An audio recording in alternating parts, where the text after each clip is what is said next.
Dampak kolonialisme dan imperialisme. Latar belakang.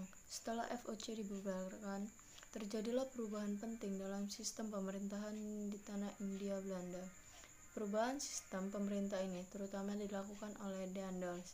Namun, sistem pemerintahan yang baru itu dapat dilembagakan dan dilaksanakan secara nyata pada zaman pemerintahan Raffles. Sistem pemerintahan yang baru itu bersifat dualistis, yakni ada pemerintahan Eropa dan ada pemerintahan pribumi.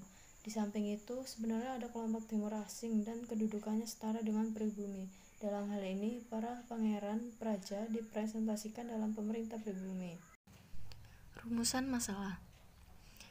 Pertama, bagaimana dampak perkembangan kolonialisme dan imperialisme di bidang politik dan struktur pemerintahan. Kedua, bagaimana dampak perkembangan kolonialisme dan imperialisme di bidang ekonomi. Dan ketiga, bagaimana dampak perkembangan kolonialisme dan imperialisme di bidang sosial budaya.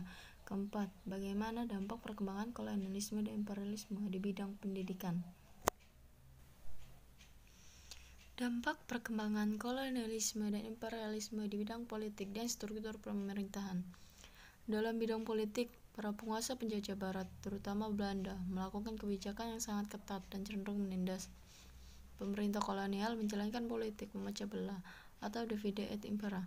Tidak hanya politik memecah belah, tetapi juga disertai dengan tipu muslihat yang cenderung menghalalkan segala cara sehingga melanggar norma-norma kemanusiaan.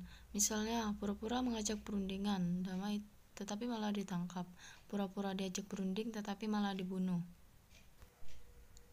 Penguasa kolonial juga selalu campur tangan dalam pergantian kekuasaan di lingkungan kerajaan atau pemerintahan pribumi. Penguasa-penguasa pribumi dan rakyatnya kemudian menjadi bawahan penjajah. Hal ini dapat menimbulkan sikap rendah diri di kalangan rakyat. Beberapa penguasa pribumi tidak memperhatikan rakyatnya. Perlu disadari bahwa masa sebelum penjajahan dan sebelum terjadinya intervensi politik, para penguasa kolonial berkembang sistem kerajaan. Kerajaan ini berkembang sendiri-sendiri di berbagai daerah, tetapi seperti telah disinggung di depan bahwa pada masa pemerintahan Gubernur Jenderal Daendels telah dilakukan pembaruan bidang politik dan administrasi pemerintahan. B. Dampak perkembangan kolonialisme dan imperialisme di bidang ekonomi. Pada masa pemerintahan Daendels, perubahan sistem pemerintahan telah membawa pada perubahan sistem perekonomian tradisional. Dalam sistem modern, tanah-tanah milik raja berubah statusnya menjadi tanah milik pemerintah kolonial. Dalam masa pemerintahan kolonial, mencari uang dan mengumpulkan kekayaan menjadi tujuan utama. Uang dan kekayaan mereka kumpulkan untuk membiayai keperluan pemerintahan yang sedang berlangsung saat itu. Untuk mendapatkan uang pemerintah, kolonial memperolehnya dari penjual hasil bumi dari para petani berupa pajak. Petani pun harus menjual hasil bumi dengan harga yang telah ditetapkan. Panarukan dibuka pada masa Daendels pemerintah Hindia Belanda. Jalan itu dibangun hampir di seluruh Pulau Jawa sebagai sarana pertahanan untuk mendapati Inggris.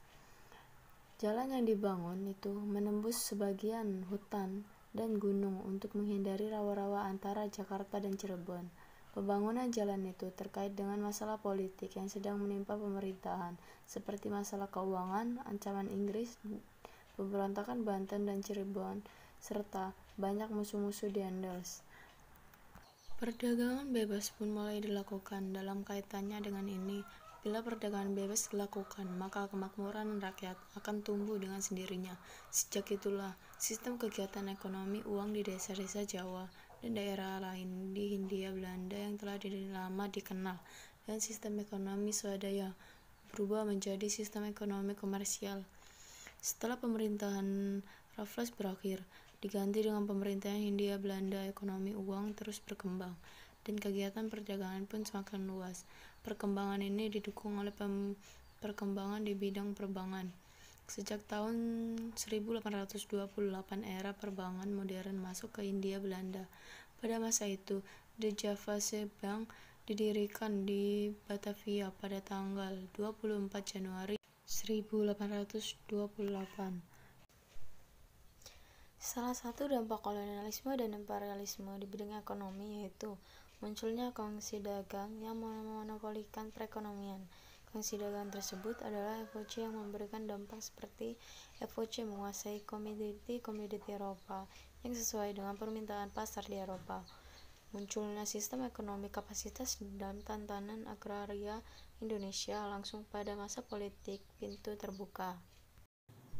Dampak perkembangan kolonialisme dan imperialisme di bidang sosial budaya.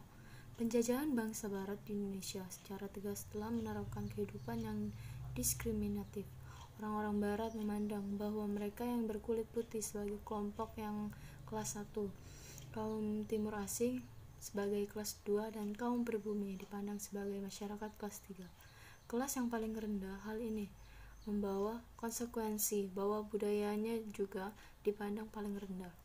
Pandangan ini sengaja untuk menjatuhkan martabat bangsa Indonesia yang memang sedang terjajah. Memang bangsa Barat ini ingin memberantas budaya feodal. Terbukti, Belanda berhasil menggeser hak-hak istimewa para penguasa pribumi. Para penguasa pribumi telah kehilangan statusnya sebagai bangsawan yang sangat dihormati oleh rakyatnya. Mereka telah ditempatkan sebagai pegawai pemerintah kolonial, sehingga tidak memiliki hak-hak istimewa kebangsawannya. Status dan hak-hak istimewanya justru diambil oleh Belanda. Masyarakat Indonesia juga menghormati secara berlebih kepada penguasa kolonial. Harus diakui, dengan adanya dominasi orang-orang Barat di Indonesia telah menanamkan nilai-nilai budaya yang umumnya kurang sesuai dengan nilai-nilai budaya bangsa Indonesia. Bahkan perkembangan westernisasi budaya yang cenderung dipaksakan menggeser nilai-nilai budaya keindonesiaan.